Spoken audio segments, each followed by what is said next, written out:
राष्ट्रपति द्रौपदी मुर्मू, प्रधानमंत्री नरेंद्र मोदी समेत तमाम नेताओं ने ओडिशा के बालासोर में हुए ट्रेन हादसे पर जताया दुख। पीएम ने ट्वीट कर लिखा, ओडिशा में ट्रेन हादसे की घटना से व्यथित हूं मैं। ओडिशा ट्रेन हादसे के मृतकों की संख्या बढ़कर 233 हुई है। नवीन पटनायक ने राजकीय शोक की घोषणा की है।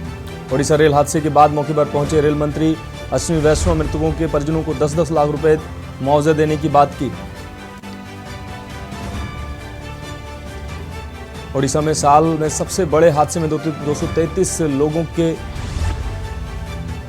मौत की खबर। कांग्रेस नेता राहुल गांधी ने हादसे पर शोक व्यक्त किया। यूपी के बांदा में अवैध खनन के लिए खोदे गए गड्ढे की भेंट चढ़ी। 4 बहनें केन नदी पार करते समय डूबी। चचेरी बहनों में से 2 की मौत। उत्तराखंड के कैबिनेट मंत्री यूपी के दौरे पर बस्ती पहुंचे धन सिंह रावत ने गिनाए मोदी के काम। कहा, गंगा साफ करने वाले मोदी ही हैं, दूसरे भागीरथ। आप देख रहे हैं के न्यूज, खबरों का सारथी। नमस्कार, देश की बात में आपका स्वागत है। बात करते हैं खबरों की।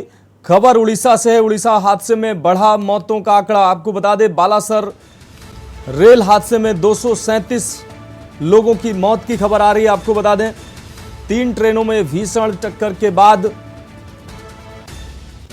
मृतकों का आंकड़ा 337 पहुंचा है, जबकि घायलों का आंकड़ा 900 के पार पहुंच चुका है। पीएम ने दुख जताया है। मृतकों के परिवार को 12 लाख रुपए देने के ऐलान के साथ ही रेल मंत्री अश्विनी वैष्णव ने इस घटना पर मौके पर पहुंचकर मुआयना किया है।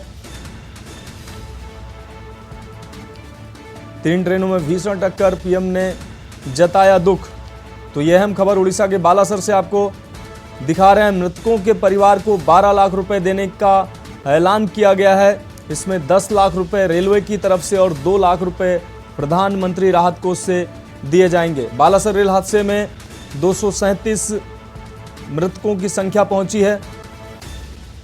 3 ट्रेनों में भीषण टक्कर। आपको बता दें, पीएम, राष्ट्रपति और गृह मंत्री समेत तमाम लीडरों ने गहरा दुख व्यक्त किया है इस घटना पर।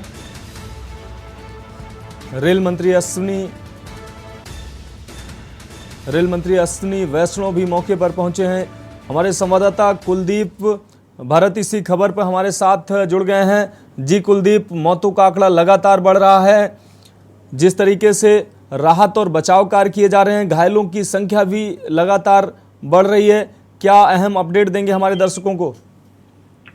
देखिए, जिस तरह से कल ये भीषण हादसा हुआ जिसके अंदर 3 ट्रेनें आपस के अंदर टकरा गई और कई बोगियों के लगभग 9 बोगियों के परगच्छे उठ गए हैं और कोई एक आधी बोगी जो पट्टियों से उतरकर दूर खेतों में जा गिरी है। और वहीं सुबह जो रेल मंत्री है अश्विनी वैष्णव, वो मौके पर पहुंचे थे, उन्होंने जायजा लिया और जिसके बाद अभी जो लगातार कल रात से 70 से आंकड़ा बढ़ते बढ़ते अब 280 पहुंच गया है और वहीं 900 से ज्यादा लोग घायल बताए जा रहे हैं। जिसके बाद वहाँ SDRF, NDRF, आर्मी और वायुसेना, तमाम तरह की वहाँ पे फैसिलिटी, प्रशासन, अधिकारी मौजूद हैं और अभी भी जो अंदर लोग फंसे हुए हैं। जिसके बाद वायुसेना है वो उन लोगों को निकालकर नजदीक के अस्पताल में ले जा रही है। वहीं तमाम अस्पतालों को निर्देश जारी कर दिए हैं। तो अस्पतालों के बाद जितने भी एम्स वगैरह हो, जहाँ भी इनका इलाज जल्दी से जल्दी किया जाए। वहीं जो प्रधानमंत्री ने ट्वीट कर जानकारी दी जिसमें मृतकों को 12 लाख रुपए मुआवजे का ऐलान किया। वही प्रधानमंत्री ने इस घटना पर दुखद शोक जताया और उन्होंने उनकी संवेदनाएं जो पीड़ित परिवार है उनके साथ है। फिलहाल अभी वहाँ रेल मंत्री मौजूद है, पूरी स्थिति का जायजा ले रहे हैं। जिसमें रेल मंत्री ने बताया कि अभी इस पर टीम गठित कर दी गई है। जांच के बाद ही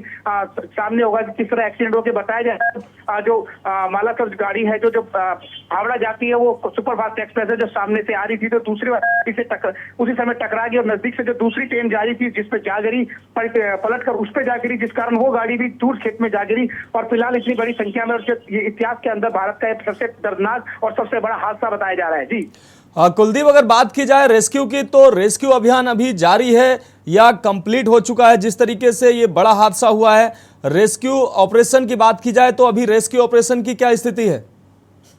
देखिए रेस्क्यू ऑपरेशन जो था वो रात से जारी है। अभी एनडीआरएफ, एसडीआरएफ और आर्मी, उसके बाद आर्मी ने सब कुछ अपने हाथों में ले लिया। आर्मी फिलहाल मशीन के द्वारा पूरी कई बोगियां थी जो पूरी पलट चुकी है, जिसमें से आर्मी अभी लोगों का सामान निकाल रही है, क्योंकि आशंका जताई जा रही है कुछ लोग अभी बोगी के नीचे दबे हो सकते हैं, जिस कारण बोगी को काटा जा रहा है। तो जिस बोगी जो सुबह जिसका पता लगा जो दूर खेतों में जा गिरी है, उसके अंदर यात्री हो सकते हैं। फिलहाल जो रेस्क्यू ऑपरेशन जारी है और उनको जो सेना के हेलीकॉप्टर से उनको लेकर नजदीक के अस्पताल पहुंचाया जा रहा है। जी हाँ कुलदीप, अगर बात की जाए रेस्क्यू की, तो रेस्क्यू जिस तरीके से आप बता रहे हैं अभी रेस्क्यू जारी है और कई बोगियों में अभी लोग फंसे हो सकते हैं, तो क्या मौतों का आंकड़ा अभी और बढ़ सकता है?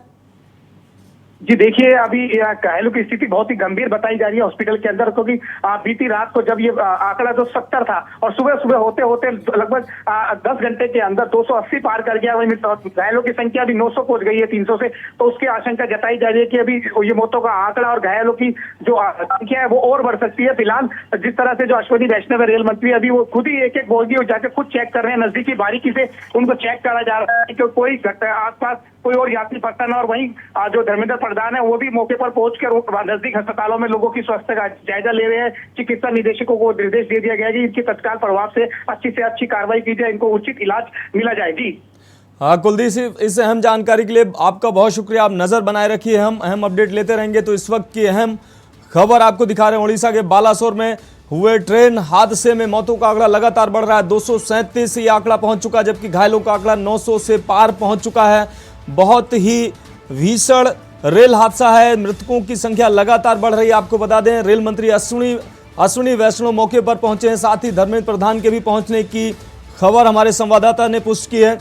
तो आपको बता दें रेस्क्यू ऑपरेशन लगातार जारी है। सेना ने अपने हाथों में रेस्क्यू ऑपरेशन की कमान सेना ने अपने हाथ में ले ली है। साथ ही एनडीआरएफ और एसडीआरएफ की टीम लगातार रेस्क्यू ऑपरेशन कर रही है और घायलों को नजदीकी अस्पतालों में पहुंचाया जा रहा है। साथ ही जो गंभीर रूप से घायल हैं उनको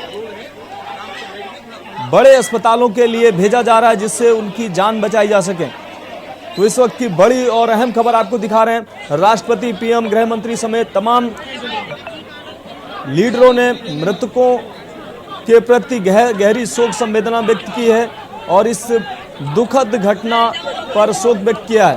तो उड़ीसा में ये बड़ा हादसा सामने आया है। आपको बता दें बालासोर में ये 3 हादसे कल हुए हैं, जिसमें ये बड़ा और भीषण हादसा हुआ है। 3 ट्रेनें आपस में टकराई हैं, जिसमें 2 सवारी गाड़ियां थी और 1 मालगाड़ी। तो ये भीषण ट्रेन हादसा सामने आया है। आपको बता दें उड़ीसा के बालासोर से अहम खबर आपको दिखा रहे हैं। तस्वीरें साफ तौर से आप देख सकते हैं। पटरी से बोगी उतरने के बाद पलट गई है। कुछ बोगियों की स्थिति बताई जा रही है कि मालगाड़ी के ऊपर जाके चढ़ गई। तो ये हृदय विदारक घटना साफ तौर से आप तस्वीरों में साफ तौर से आप देख सकते हैं। इस वक्त की बड़ी और अहम खबर उड़ीसा के बालासोर से आपको दिखा रहे हैं। 3 ट्रेनों में भीषण टक्कर के बाद मृतकों का आंकड़ा लगातार बढ़ रहा है, साथ ही घायलों का आंकड़ा भी बढ़ रहा है। आपको बता दें गंभीर घायलों को बड़े चिकित्सालयों को में भेजा जा रहा है, जिससे उनकी जान बचाई जा सके। हेल्पलाइन नंबर भी रेलवे की तरफ से कल ही जारी कर दिए गए थे। जो मृतक और घायल हैं वो अपने परिजनों से संपर्क कर सकते हैं और मृतकों के बारे में परिजन सूचना ले सकते हैं, जबकि घायल अपने परिवारीजनों से संपर्क कर सकते हैं। और जो परिवारीजन अपने संपर्क वाले व्यक्तियों से संपर्क साधना चाहते हैं, उसके लिए रेलवे ने हेल्पलाइन नंबर भी जारी किया है। तो उड़ीसा में ये भीषण रेल हादसा कल शाम 7 बजे के करीब ये हादसा हुआ और उसके बाद से लगातार ऑपरेशन रेस्क्यू चलाया जा रहा है।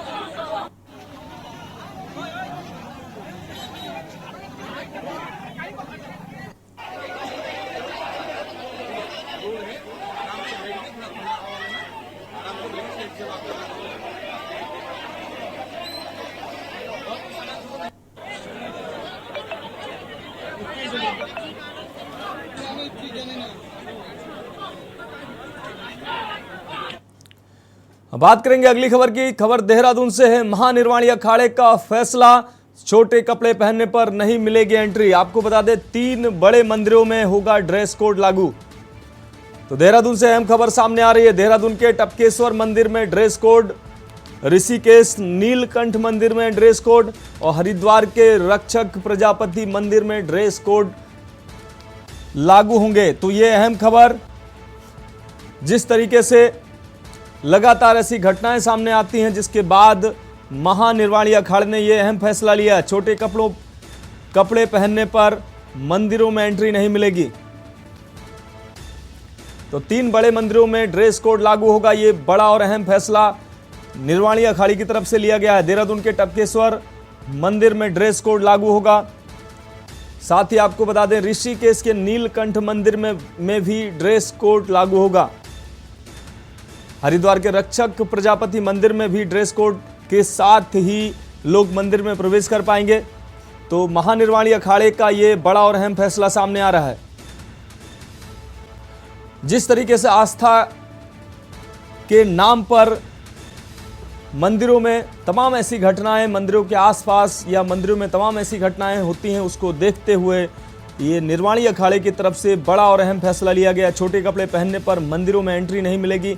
अभी फिलहाल 3 मंदिरों के लिए ड्रेस कोड जारी किया गया है और ये 3 बड़े मंदिर उत्तराखंड में, देहरादून के टपकेश्वर मंदिर में ड्रेस कोड लागू करने की बात की गई है। साथ ही आपको बता दें ऋषिकेश के नीलकंठ मंदिर में भी ड्रेस कोड लागू होगा। हरिद्वार के रक्षक प्रजापति मंदिर में भी ड्रेस कोड के साथ ही आप मंदिर में प्रवेश कर पाएंगे। तो ये बड़ा और अहम फैसला महानिर्वाणी अखाड़े की तरफ से लिया गया है। आपको बता दें छोटे कपड़े पहनने पर मंदिर में एंट्री नहीं मिल पाएगी।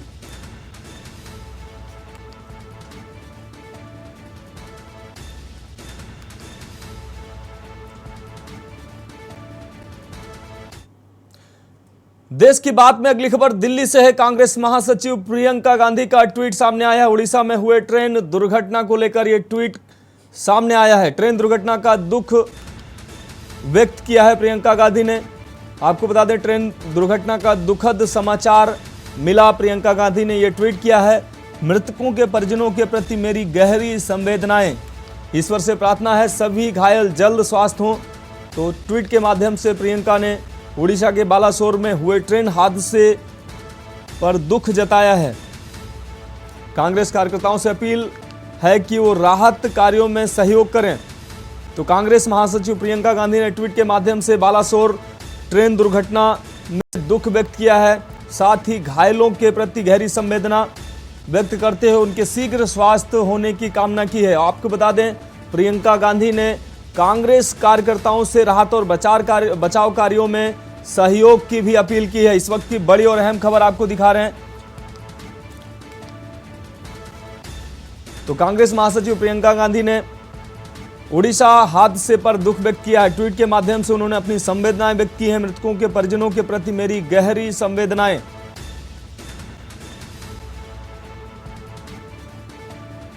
तो प्रियंका गांधी ने कांग्रेस कार्यकर्ताओं से अपील भी की है कि राहत और बचाव कार्यों में कांग्रेस कार्यकर्ता आगे आएं और सहयोग करें। तो लगातार राजनीतिक दलों और नेताओं की तरफ से शोक संवेदनाएं और ट्वीट के माध्यम से ये संवेदनाएं सामने आ रही हैं। देश की बात में अभी रुक रहे हैं एक ब्रेक के लिए, जल्द लौटते हैं। आप देख रहे हैं की न्यूज, खबरों का सारथी। ब्रेक के बाद देश की बात में एक बार फिर से आपका स्वागत है। बात करेंगे अगली खबर की। दिल्ली सीएम अरविंद केजरीवाल का ट्वीट सामने आया है। आपको बता दें ओडिशा में हुए रेल हादसे को दुर्भाग्यपूर्ण बताया है। अपनों को खोने वाले परिवारों के प्रति मेरी संवेदनाएं, ईश्वर दिवंगत आत्माओं को अपने चरणों में स्थान दे। तो सीएम केजरीवाल ने भी ट्वीट के माध्यम से गहरी शोक संवेदना व्यक्त की है मृतकों के परिवार के प्रति और घायलों के शीघ्र स्वास्थ्य होने की कामना भी की है। परिवारों को इस घड़ी में हिम्मत और साहस दे, ये ट्वीट के माध्यम से शोक संवेदना व्यक्त की है दिल्ली के सीएम केजरीवाल ने। तो दिल्ली से यह अहम खबर आपको दिखा रहे हैं। दिल्ली के सीएम केजरीवाल ने ओडिशा में हुए रेल हादसे के प्रति दुखद संवेदना व्यक्त की है।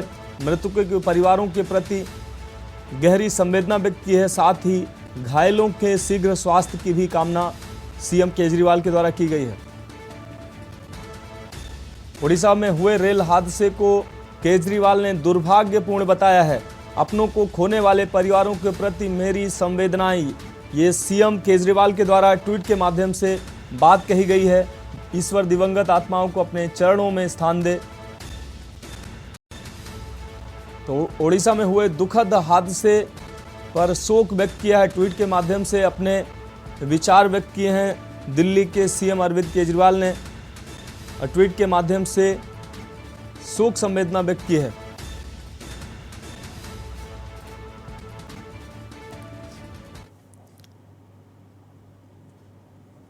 देश की बात अगली खबर की खबर मथुरा से है। पत्थरबाज गैंग ने कार सवार युवक को लूट की घटना को अंजाम दिया है। आपको बता दें, पत्थरबाजों ने ये लूट की घटना को अंजाम दिया है। घटनास्थल का निरीक्षण करने पहुंचे आईजी आगरा।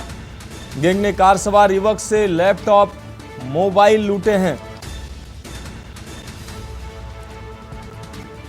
3 दिन पूर्व भी सुरीर थाना क्षेत्र में घटना को अंजाम दिया गया था। गैंग ने कार सवार युवक से लैपटॉप और मोबाइल लूटे हैं। आपको बता दें, आईजी ने अधिकारियों को जल्द खुलासे के आदेश दिए हैं। थाना जमुना पार क्षेत्र के यमुना एक्सप्रेसवे की ये घटना बताई जा रही है।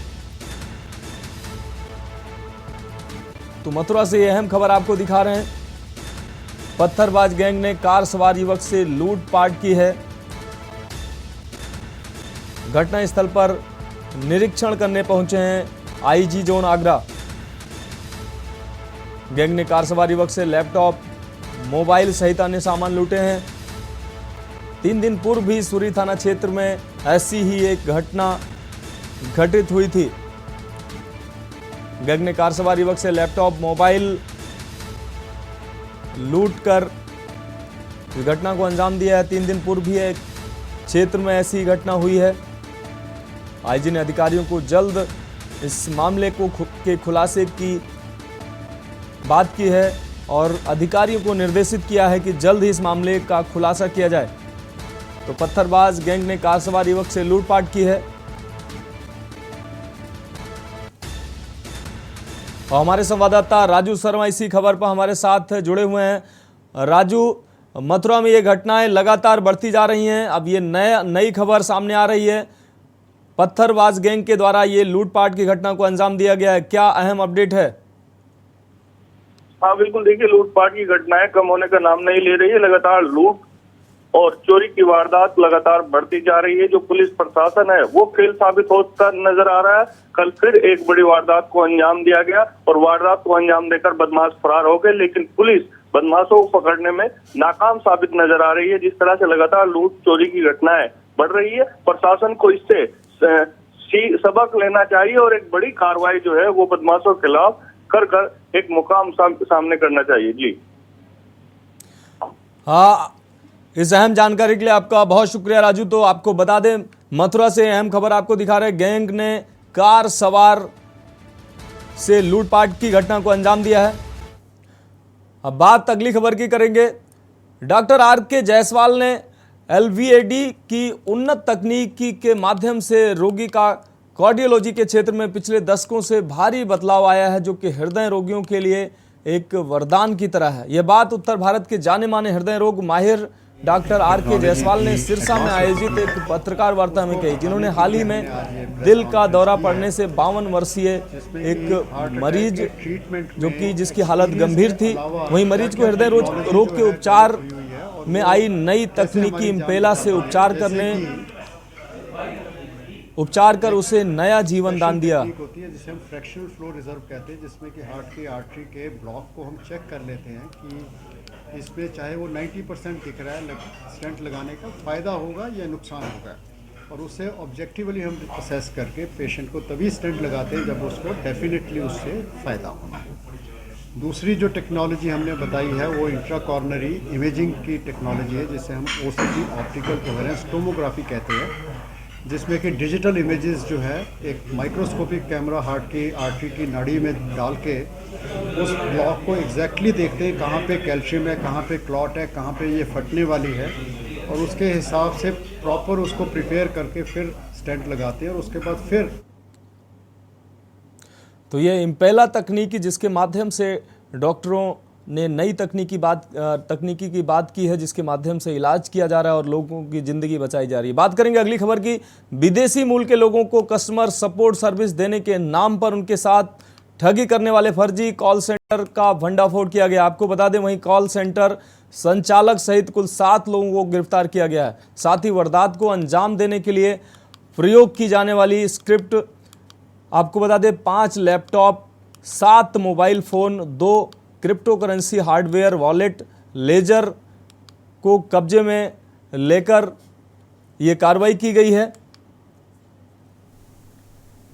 गुड़गांव साइबर पुलिस द्वारा एक फेक इंटरनेशनल कॉल सेंटर को पकड़ा गया है, जिसमें under the supervision of Siddhant Jain DCP south और supervision ACP cyber crime Vipin Alawat और team police station south and west Shahid Ahmad और इंस्पेक्टर अमित की टीम ने इस कॉल सेंटर को पकड़ने में सफलता हासिल करी है।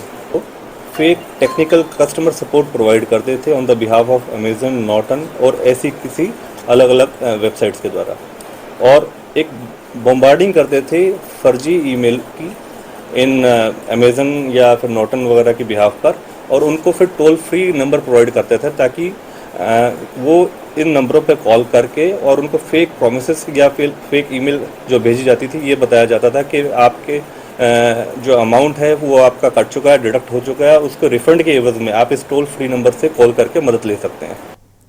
देश की बात में बात अगली खबर की खबर फरीदाबाद से है। फरीदाबाद के सुरूरपुर औद्योगिक क्षेत्र में बन रही नई रोड के चलते रोजाना भारी ट्रैफिक जाम की समस्या से लोगों को परेशानी हो रही है, जिसके चलते आए दिन ट्रैफिक पुलिस कर्मियों के साथ वाहन चालकों की तू में होती रहती है।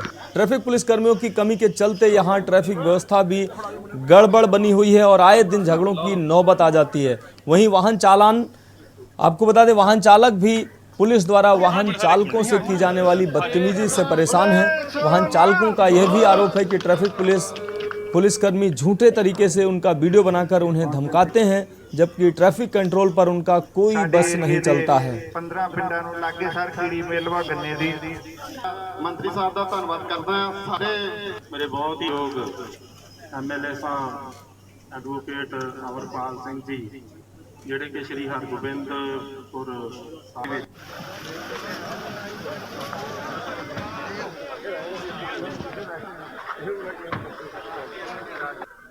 जो बात चलो तो हम बात कर रहे हैं गुरदासपुर में हरभजन सिंह ईटीओ पीडब्ल्यूडी मंत्री पंजाब सरकार ने श्री हरगोबिंदपुर साहिब विधानसभा क्षेत्र के गांव बिठवा से गांव रोड़ी तक 4 करोड़ की लागत से बनने वाली सड़क को चौड़ा करने और मजबूत करने के लिए आधारशिला रखी है। इस मौके पर हल्का विधायक वकील अमरपाल किशन कोट मौजूद थे। इस अवसर पर मीडिया से बातचीत करते हुए कैबिनेट मंत्री हरभजन सिंह ईटीओ ने कहा कि पंजाब सरकार द्वारा राज्य में लोगों को बेहतर परिवहन सुविधा प्रदान करने के उद्देश्य से नई सड़कों के निर्माण व नवीनीकरण का काम तेजी से चल रहा है। उन्होंने कहा कि पंजाब के मुख्यमंत्री श्री भगवंत मान के नेतृत्व में पंजाब सरकार ने मात्र 14 माह के कार्यकाल में जनहित में बड़े ऐतिहासिक फैसले लिए हैं। जो बात चलो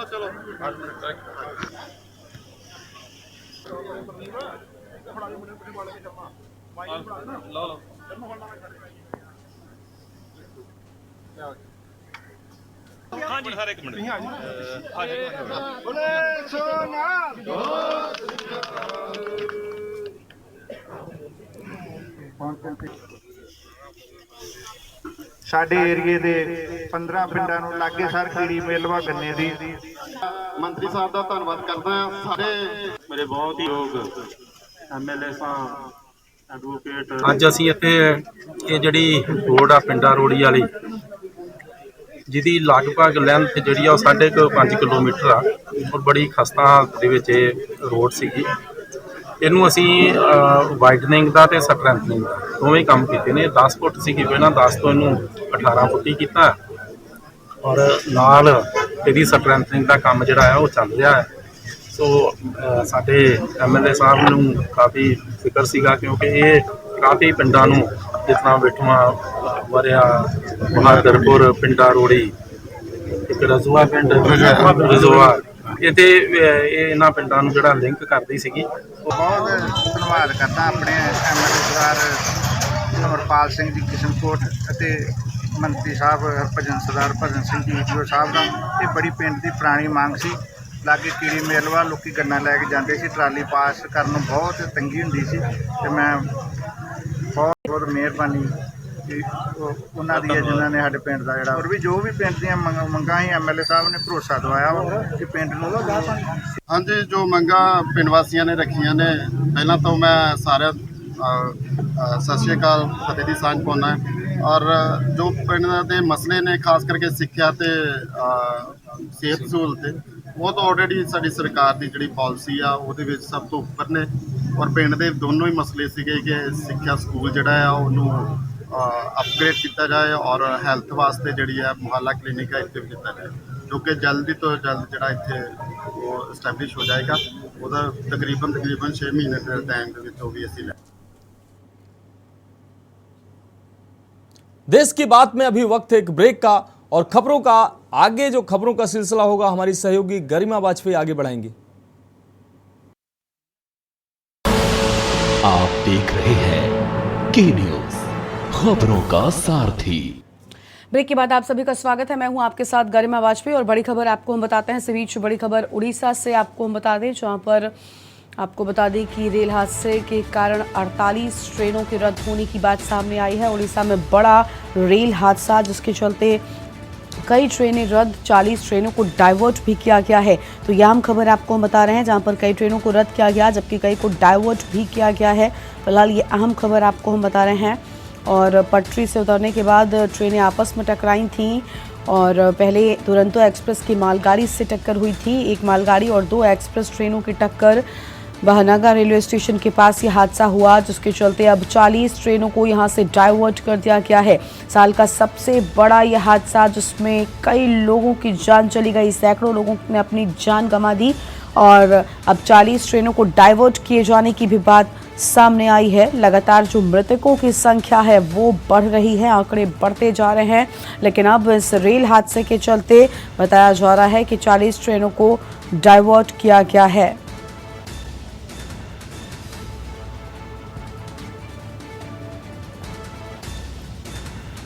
और फिलहाल ये आम खबर आपको बता दें, जहां पर 40 ट्रेनों को डाइवर्ट किया गया।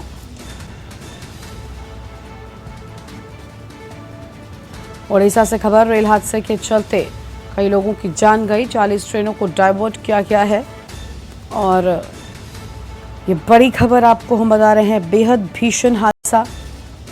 रेल हादसे के चलते 48 ट्रेनें डाइवर्ट कर दी गई हैं और ये बेहद भीषण हादसा हुआ। आपको बता दें कि सैकड़ों लोगों ने इस रेल हादसे में, इस दुखद हादसे में अपनी जान गंवा दी है। रेल हादसे के चलते फिलहाल कई सारी ट्रेनों को डाइवर्ट भी कर दिया गया है।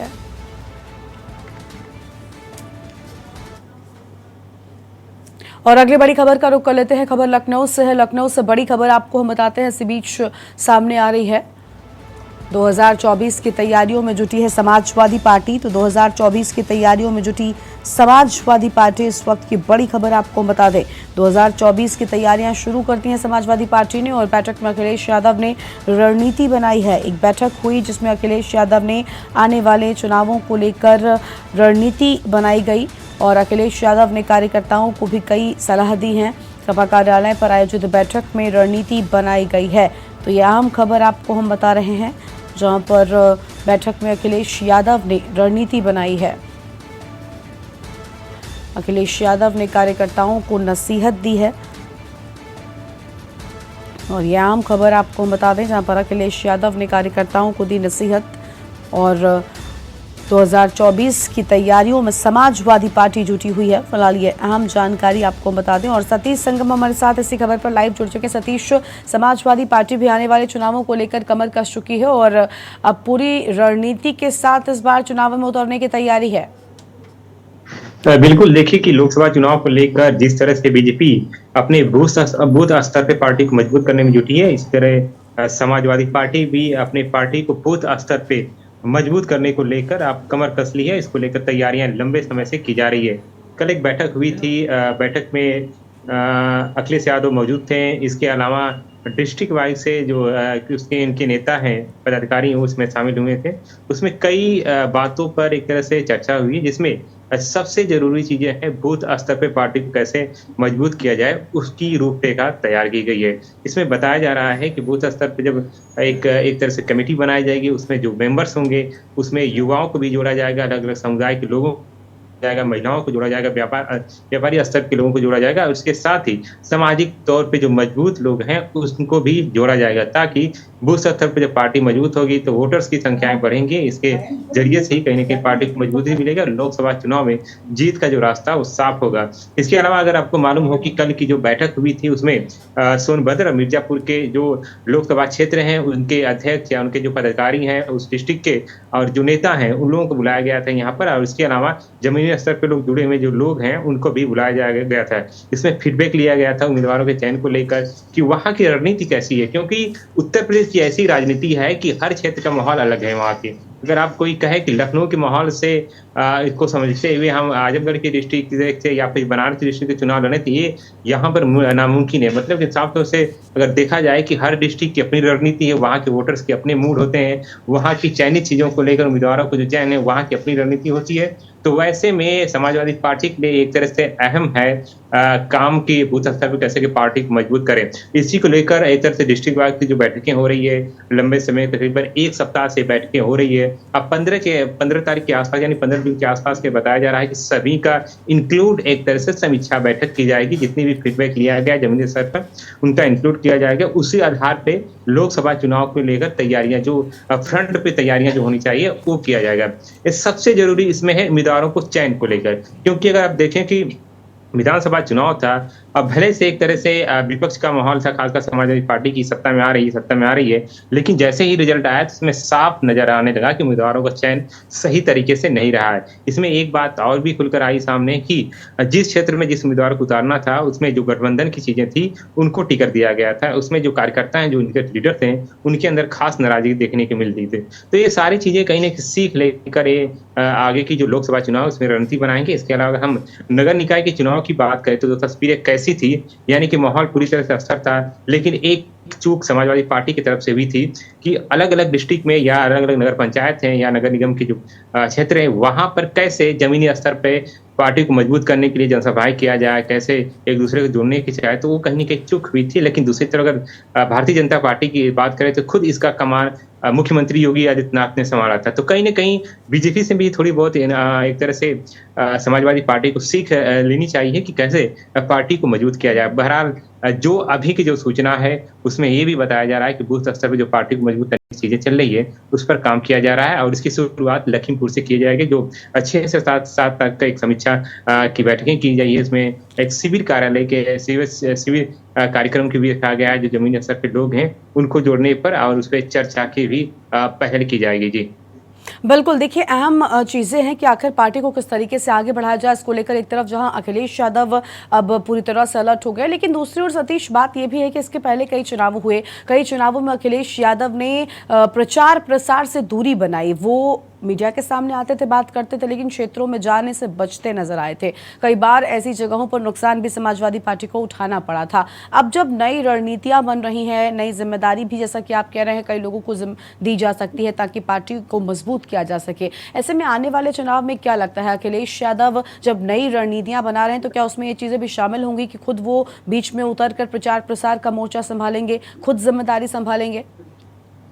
देखिए बात आप सही कह रही हैं कि अखिलेश यादव को जमीनी स्तर पे उनको जुड़ने के लिए उनको एक तरह से जमीनी तौर पे काम करना जरूरी है। इसके साथ खुद उतरे फील्ड पे और लोगों से खुद फीडबैक लें। इसको लेकर जो क्षेत्रीय स्तर के जो एक तरह से उनके जो लीडर्स हैं उनसे फीडबैक लें और खुद जाकर फीडबैक लें कि यहाँ पर किस तरह से पार्टी को मजबूती मिल रही है या क्या कुछ कमियां हैं, उसका निष्कर्ष निकालें, उस पर काम करें।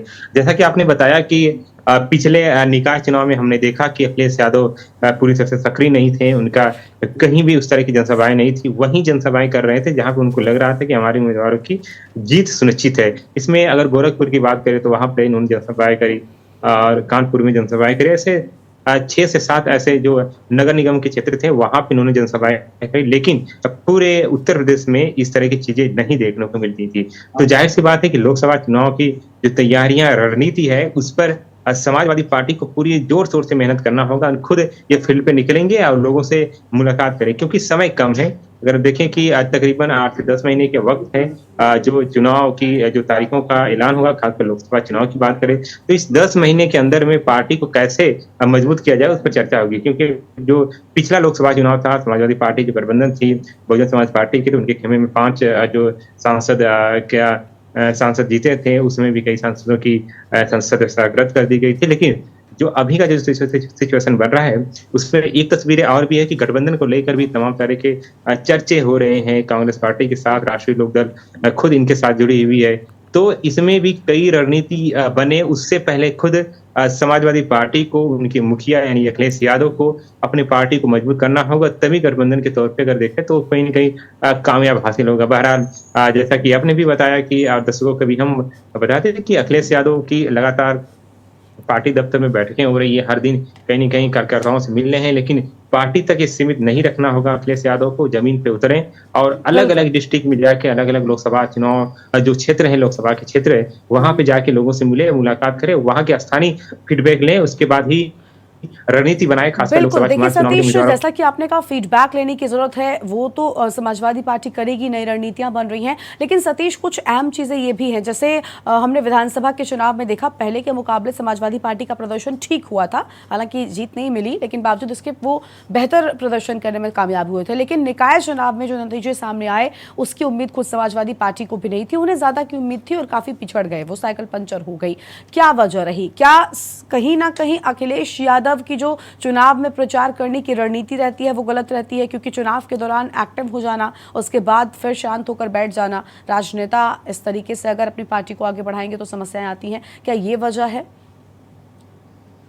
देखिए, आप बिल्कुल सही कह रही हैं कि अखिलेश यादव को जब विधानसभा का चुनाव था तो उन्होंने हर विधानसभा क्षेत्र में लगभग वहां पे जनसभाएं करी थी और अलग अलग रैलियां भी हुई थी, लेकिन खासकर निकाय चुनाव में इस तरह की तस्वीरें नहीं थी। खुद समय जैसे ही निकाय चुनाव के जब मतदान होने थे उससे 2-3 दिनों पहले इन्होंने खुद प्रचार प्रसार के लिए निकले, लेकिन ऐसा लोकसभा चुनाव में इनको नहीं करना चाहिए। अगर जो रणनीति बताती, जो राजनीतिक विशेषज्ञ बताते हैं, इसके लिए आपको 10 महीने या 11 महीने के जो समय है उसके लिए अभी से इनको स्थानीय जगहों के लोगों से मिलना शुरू कर देना चाहिए, न केवल अखिलेश यादव की बल्कि पार्टी के जो वरिष्ठ नेता हैं, जो पदाधिकारी हैं, जो राष्ट्रीय स्तर के नेतृत्व कर रहे हैं, उनको भी जमीनी स्तर पर उतरना होगा। लोगों से एक तरह से कॉन्ट्रैक्ट के तौर पे जो होना चाहिए, 1-to-1 कॉन्ट्रैक्ट के तौर पे उनको ये पहल करनी होगी कि हर कार्यकर्ताओं से जाकर मिले और न केवल अखिलेश यादव बल्कि जो भी लीडर्स इसके साथ जुड़े हुए हैं उस सभी लोकसभा क्षेत्रों में जाएं, न केवल पार्टी दफ्तर में रहें बल्कि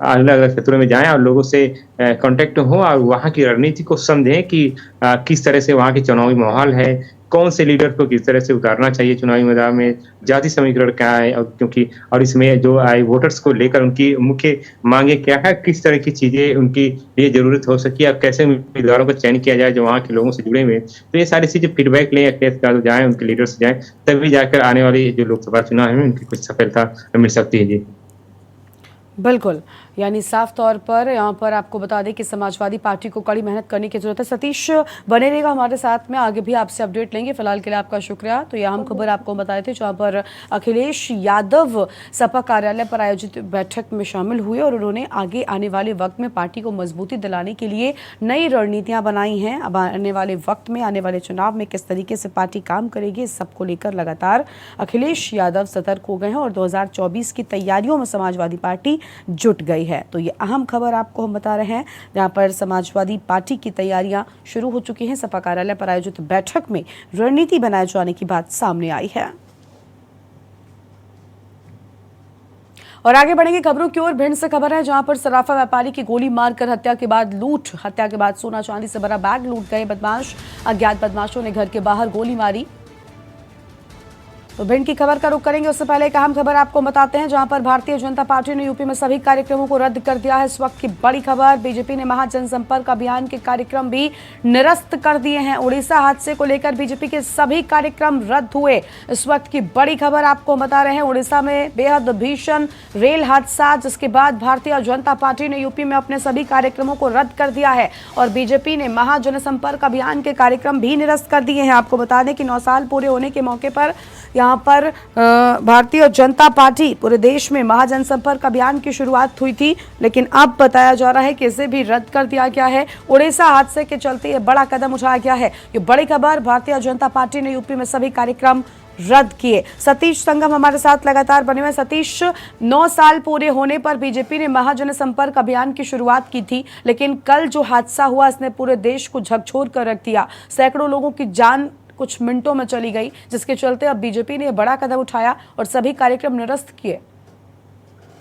तो बिल्कुल ये देश के लिए बड़ी क्षति है, क्योंकि उड़ीसा ट्रेन हादसे में जो अभी की तस्वीरें आ रही है उसमें 200 से ज्यादा लोगों की मौत हुई है और 600 से ज्यादा लोग अभी भी गंभीर रूप से घायल हैं।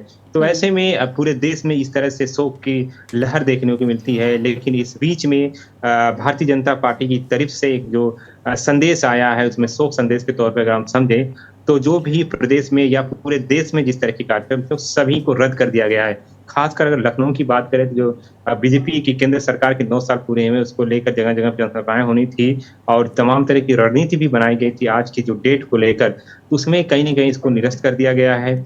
और इसमें आगरा में राष्ट्रीय अध्यक्ष जो है बीजेपी के, वो यहाँ पर आने वाले थे, जनसभा में संबोधित करने वाले थे, लेकिन उनके भी कार्यक्रम को रद्द कर दिया गया है। खुद मुख्यमंत्री योगी आदित्यनाथ ने रात में ट्वीट किया, संवेदना जताई इसमें ट्रेन हादसे को लेकर, और सरकार भी इस पर कहीं न कहीं खड़ी नजर आ रही है। खासकर अगर केंद्र की सरकार की बात करें तो खुद रेल मंत्री ने इसको लेकर चिंता जताई है और जो मृतक परिवार है उनको 10-10 लाख के मुआवजा और जो एक तरह से जो गंभीर घायल हैं उनको 2-2 लाख रुपया, जो समान रूप से हैं उनको 50,000 की भी आर्थिक मदद के तौर पे उन्होंने घोषणा की है। तो जाहिर सी बात है इस तरह की घटनाएं तकरीबन 7 साल के बाद हो रही है। इससे पहले कानपुर में हुई थी घटना, तकरीबन 144 लोगों की यहाँ पर डेथ हुई थी 7 साल पहले। तो इस तरह की तस्वीरें जो सामने आई है, दर्दनाक की चीजों को लेकर भी संदेश है। ऐसे में बीजेपी के लिए भी कहीं न कहीं एक संदेश है कि उसके साथ उन पीड़ितों के साथ जो भी ट्रेन हादसे में जिनकी डेथ हुई है, जो समय घायल है, उनके साथ खड़े होने के लिए इस तरह का संदेश देना भारतीय जनता पार्टी के लिए एक अहम माना जा रहा है, क्योंकि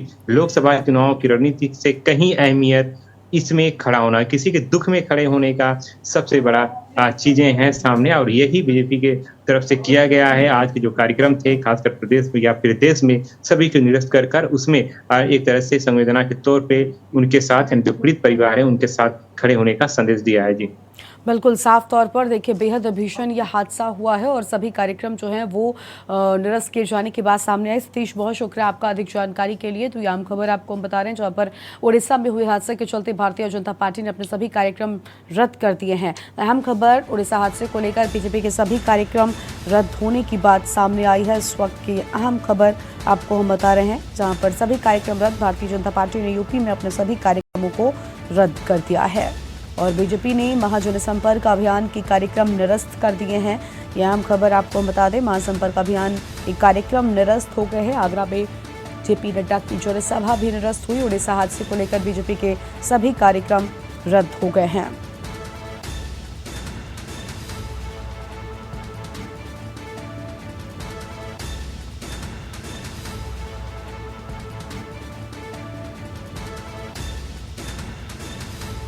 तो यह आम खबर, जहां आगरा में जेपी नड्डा की जनसभा भी रद्द हो गई है और बीजेपी ने अपने सभी कार्यक्रमों को फिलहाल के लिए रद्द कर दिया है।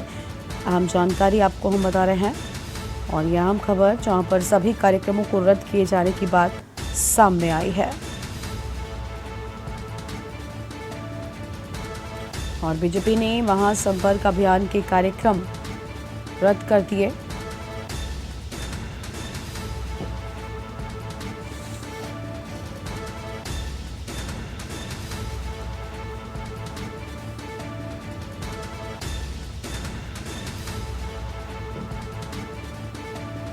तो यह अहम खबर आपको हम बता रहे हैं, जहां पर सभी कार्यक्रमों को रद्द किए जाने की बात सामने आई है।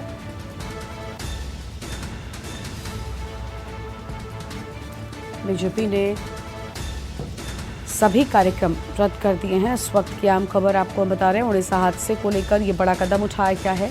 भारतीय जनता पार्टी ने यूपी में अपने सभी कार्यक्रमों को रद्द कर दिया है। तो भारतीय जनता पार्टी ने यूपी में अपने सभी कार्यक्रम रद्द किए। बीजेपी ने महासंपर्क अभियान के कार्यक्रम निरस्त कर दिए हैं। और यह अहम खबर आपको हम बता दें, जहां पर आगरा में जेपी नड्डा की जनसभा भी रद्द हो गई है।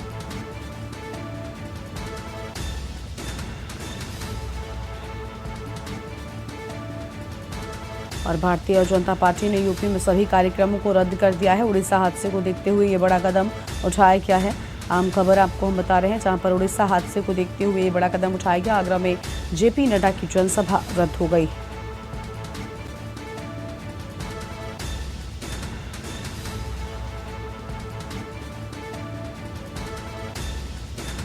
भारतीय जनता पार्टी ने यूपी में सभी कार्यक्रम रद्द कर दिए। इस वक्त की आम खबर। और बीजेपी ने महाजनसंपर्क अभियान के कार्यक्रम निरस्त कर दिए हैं। और आगरा में जेपी नड्डा की जनसभा रद्द हो गई है। फिलहाल ये बड़ी खबर आपको बता दें, उड़ीसा हादसे को लेकर बीजेपी ने अपने सभी कार्यक्रमों को रद्द कर दिया है।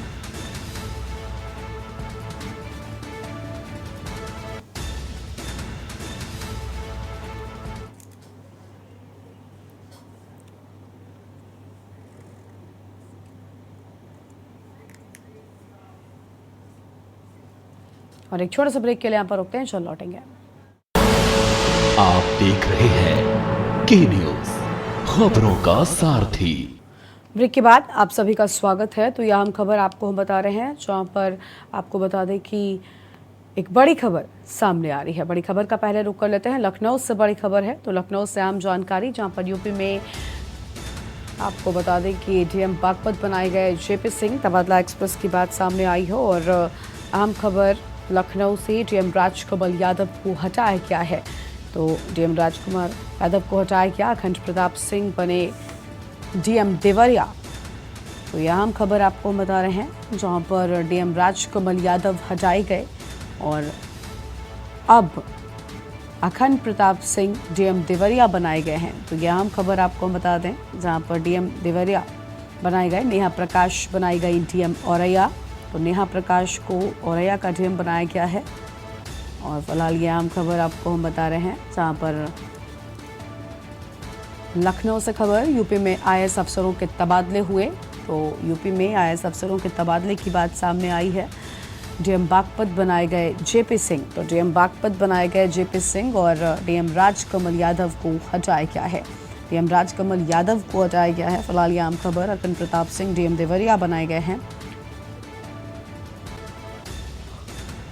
और डीएम राजकमल यादव को हटाया गया है। तो डीएम राजकमल यादव को हटाया गया। फिलहाल यह अहम जानकारी। अखंड प्रताप सिंह डीएम देवरिया बनाए गए हैं।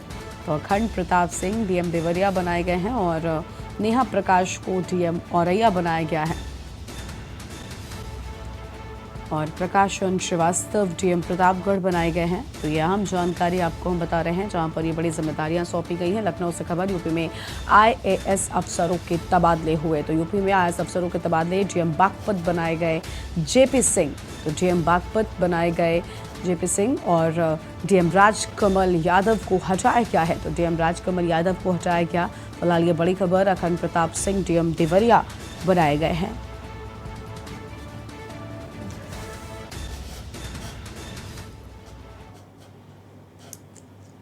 और इस बुलेटिन में फिलहाल इतना ही। आप देखते रहिए के न्यूज़ इंडिया। नमस्कार। आप देख रहे हैं के न्यूज, खबरों का सारथी।